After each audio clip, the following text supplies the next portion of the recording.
Educational welfare and charitable trust کے زیر اہتمام جہاں کئی خدمات انجام دی جاتی ہیں، انہیں میں سے ایک خدمت تجہیز و تکفین اور تدفین کی بھی ہے، اور الحمدللہ صفا بیت المال گزشتہ 10 سال سے تجہیز و تدفین کا نظام چلتا آ رہا ہے۔ اس وقت جیسے کہ آپ جانتے ہیں کہ ایک بسالہ گاڑی جو بس ہے اس کا بھی نظم ہے، جس میں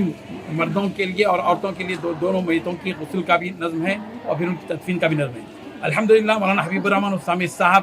کو اس سلسلے میں خواتین میں تربیت دینے کے لیے اور خواتین کی ٹیم انہوں نے تیار کی، اور صفا بیت المال کے زیر اہتمام 10 خواتین کو ٹرین کیا گیا ہے، تربیت دی گئی ہے عورتوں کے غسل اور ان کے کفن کے سلسلے میں۔ الحمدللہ اب تک 100 میتوں کو ان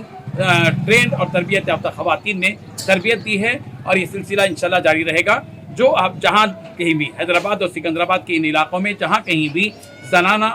کے لیے میتوں کے غسل کے لیے ضرورت پڑے، وہاں ہماری ٹرینڈ عورتیں انشاءاللہ پہنچ جائیں گی۔ 3-4 گھنٹے قبل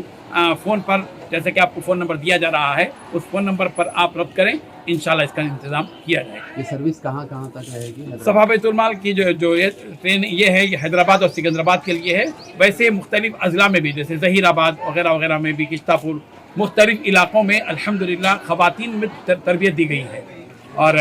سروس فری ہے؟ فری سروس ہے ان لوگوں کے لیے جو بالکل لاوارث اور غریب ہیں، مستحق لوگوں کے لیے۔ عام لوگوں کے لیے چارج کیا جاتا ہے، اس میں کفن سیٹ بھی ساتھ میں ہوتا ہے، کفن سیٹ دیا جاتا ہے، کپڑا وغیرہ، اور پھر اس کے بعد ان کے غسل وغیرہ کا پورا، جو مستحق نہیں ہے ان کے لیے چارج کیا جاتا ہے۔